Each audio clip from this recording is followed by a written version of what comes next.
আমার কর্মীর একটা পশমে কেউ হাত দিতে পারবে না। সাদ্দাম হোসেন ছাত্রলীগের একজন কর্মী ছিল। তার স্ত্রী নবজাতক সন্তানকে হত্যা করে আত্মহত্যা করে। সাদ্দাম কারাগারে। তাকে একদিনের জন্য বের করে আনবে এমন কোন নেতা ছিল না। তাকে প্যারোলে বের করে নাই। তার স্ত্রী এবং সন্তানের মৃতদেহ কারাগারে গিয়ে সে 5 মিনিটের জন্য দেখতে পেরেছে। ভবিষ্যৎ হোক নিরাপদ, বিনিয়োগ হোক বিশ্বস্ত, আর আমার পছন্দ সল্ট বে। ওয়েলকাম টু সল্ট বে। যাদের পেছনে সাদ্দামের মতন কর্মীরা গত 15 বছর রাজনীতি করেছে, যাদেরকে সাদ্দামের মতো কর্মীরা নেতা বানিয়েছে, তারা কিন্তু সাদ্দামের পরিবারের খবর নেয় নাই। সাদ্দাম হয়তো ছাত্রলীগ করত, কিন্তু ছাত্র দলেও তো এমন কর্মী ছিল 15 বছর। যেই নেতা কর্মীর পরিবারের খবর রাখে না, যেই নেতাকে নেতা বানাইতে গিয়ে কর্মীর দিন শেষে কারাগারে জায়গা হয়, যেই নেতাকে নেতা বানাইতে গিয়ে কর্মীর স্ত্রী সন্তানকে বিষ খেয়ে মরতে হয়, আপনারা কি সেই রকম নেতা চান? গত 15 বছর কুতুব, বড় বড় কুতুব বিএনপির মোবাইল টেলিফোন বন্ধ, নম্বর বিদেশি, কর্মীরা সেই নম্বর জানে না। ঠিক কি ঠিক না? কাকে পাইছিলেন তখন? আমাকে পাইছিলেন। নেতা বাছার সময়ও সাবধানে বাইছেন।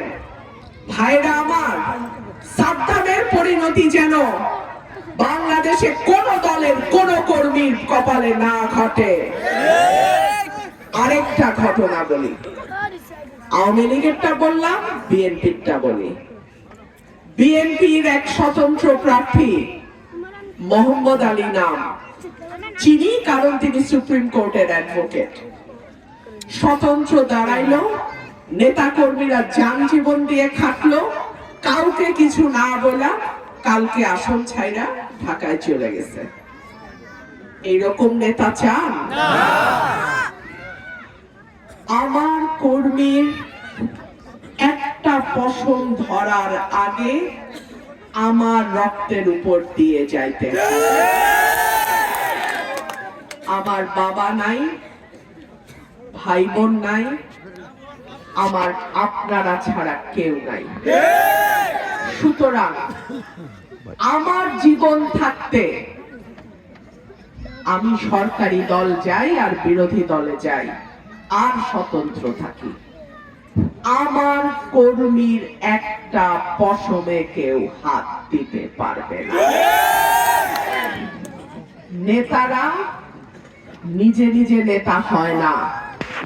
এই যে আজকে সারাটা রাস্তা টি ঘরে আসার পথে রাস্তায় রাস্তায় আমার ভোটার, আমার কর্মীরা দাঁড়ানো, আমার মা বোনরা দাঁড়ানো, আমি হাত মারবো সেই কারণে আমার মা বোনরা দরজার ফাঁকে, বাড়ির ছাদে, বারান্দায় দাঁড়ায় আছে। সেই কারণে আজকে আমি এখানে আসতে পারছি। এই যে এই চেয়ারটাতে বসছি, এই স্টেজটাতে দাঁড়াইছি, এইটার পিছনে আমার কর্মীদের শ্রম, ঘাম, অর্থ, সময় সবকিছু তারা আমার পিছনে ব্যয় করছে। সুতরাং এই কর্মীর মর্যাদা যদি আমি দিতে না পারি, 5 বছর পর ঘাড় ধাক্কা দিয়ে নেতাকে বাইর করে দিবেন। এই কর্মীর সম্মান যদি আমি দিতে না পারি, এই ভোটারের কথা যদি আমি রাখতে না পারি, আমার ভোটারের প্রয়োজনে যদি ভোটার আমাকে, আমার অফিসকে না পায়, আগামী 5 বছর পরে দাঁত ভাঙা জবাব আপনারা আমাকে দিয়ে দেবেন।